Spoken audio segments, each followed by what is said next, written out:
Alright folks, today I'm going to be covering another example of dark environmental storytelling in the Walking Dead universe. In this video, I'm going to be taking you through the Mutiny at Pine Vista Country Club. If you've seen my other two videos on this type of subject matter, then you should know the drill by now, but if not, environmental storytelling is something that has been used in The Walking Dead since its inception. A technique where a series of objects or bodies will be laid out in a way that conveys a story to the viewer without explicitly stating what that story is. I'm going to structure this video by taking you through the story as it was first presented to us, before going back and piecing together the evidence to figure out what happened here. If you're enjoying this type of content, be sure to hit that like button and drop a sub to see more videos like this.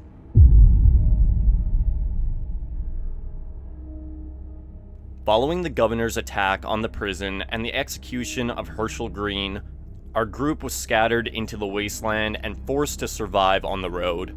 An unlikely duo in Daryl and Beth found themselves together but alone in the woods.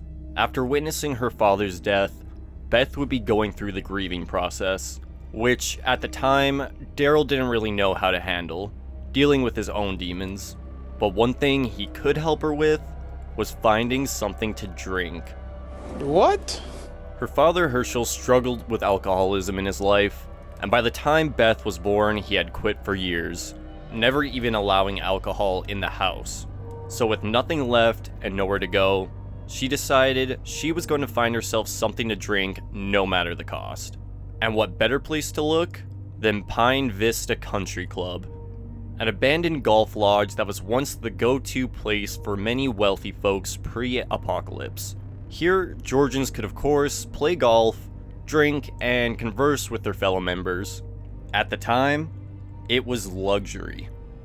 A body lies on the front steps, implying someone must have met their end either trying to get in or get out. The front door is locked, so the two are forced to get in through the side. The club itself following the outbreak appears to have been occupied as a refugee camp, as we can see makeshift rooms and sleeping bags scattered on the floor.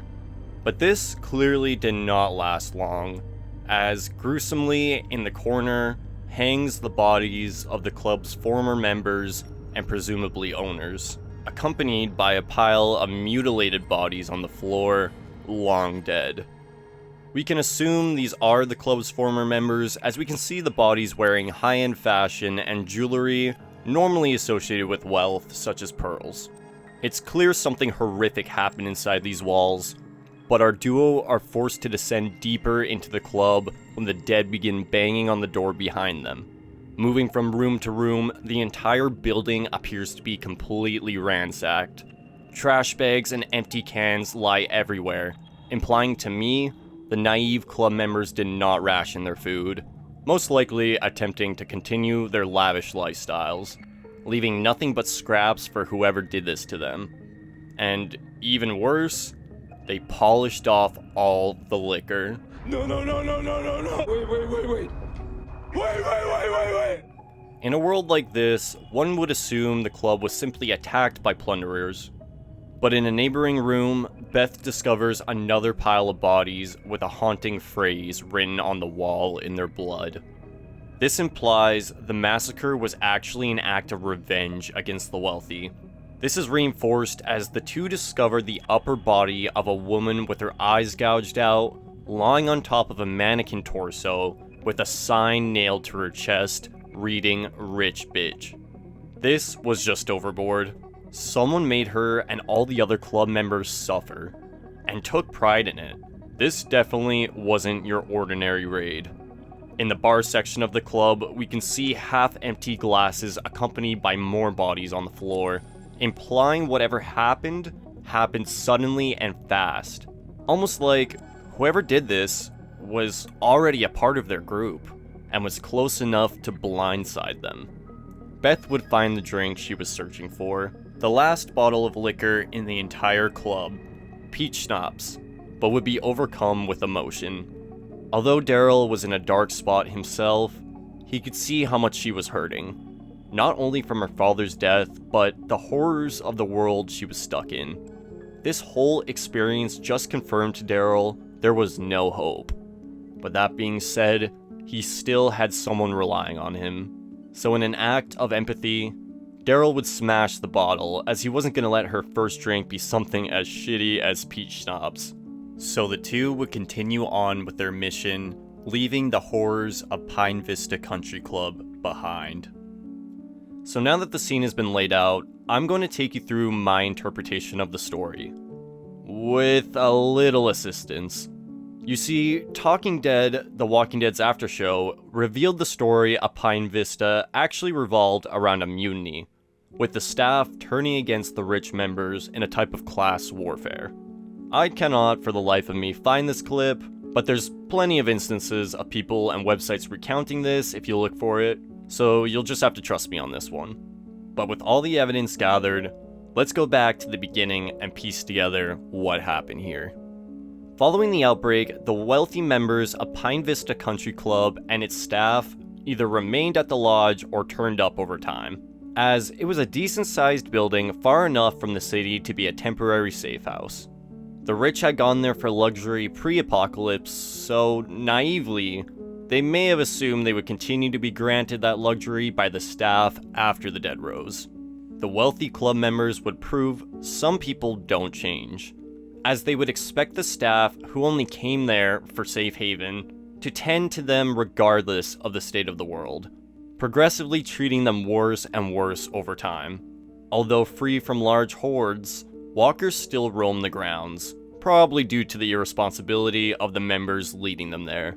The club itself at the time was considered safe, but some staff members wouldn't be able to handle the constant belligerence of the members, and would attempt to leave, unfortunately, getting bit in the process. Judging by that body outside the door, I'd assume this staff member would have begged to be let in to no avail, as the club members would deny them re-entry after leaving. The staff were outnumbered and seen as low status, so they would have no say in the decisions being made, regardless of how detrimental it could be to their survival. They were simply the club's servants in the eyes of the wealthy. With nowhere else to go and the social pressure put onto them, they would do their best to keep the members fed and safe. But this was for nothing, as the wealthy would gradually become more demanding and greedy over time. The club's food supplies would be quickly drained as the members would not listen to the staff's pleas to ration, and before long, there would be next to nothing left. Trash would pile up as nobody could leave the building, so resentment on both sides would exponentially grow. The club members would turn to liquor to cope with their situation, but unknowingly to them, the staff were done with the bullshit. They were treated like dogs by the members and were never thanked once. The harder they worked to keep the peace, the worse they were treated. The little food they were given by the members was now nothing but crumbs. If they continued with this way of life, they were gonna starve due to the irresponsibility of others. And we all know everyone has a breaking point. So the staff would form a mutiny. While the members drank away their sorrows, they would strike, shooting the wealthy that would be able to oppose them physically first, leaving the remaining defenseless club members to be slowly mutilated and killed in various horrible ways. Some were simply shot on their knees, while others, the particularly nasty members, would be hung and left to turn. But the resentment from the staff must have been building far longer than the dead have been walking, as on top of torturing and killing the wealthy, they would also desecrate their bodies, while writing on the wall in their blood to satisfy their lust for revenge further. But nobody was mutilated worse than the woman with the sign on her chest. She must have been a specific target of the staff members for her treatment of them, as they would commit some of the worst acts against her, leaving her in an unrecognizable state, doomed to rot as a prop. With what they did, the remaining staff would now be more than capable of taking out the walkers around the club. But with the level of atrocities they committed left behind, one can wonder if they would remain proud of what they did, or succumb to guilt over time. Now, this is an extremely dark story of what happens when people are pushed to their breaking point. Most of the walkers we see in the club are dressed in high-end attire, which is what led me to believe most of the staff must have gotten away. A couple of the smaller details I still found a little bit hard to piece together, such as the walker on the steps. But judging by his clothing, it doesn't strike me as something very high-end, so that's why I believe some of the staff members must have tried to escape before the mutiny.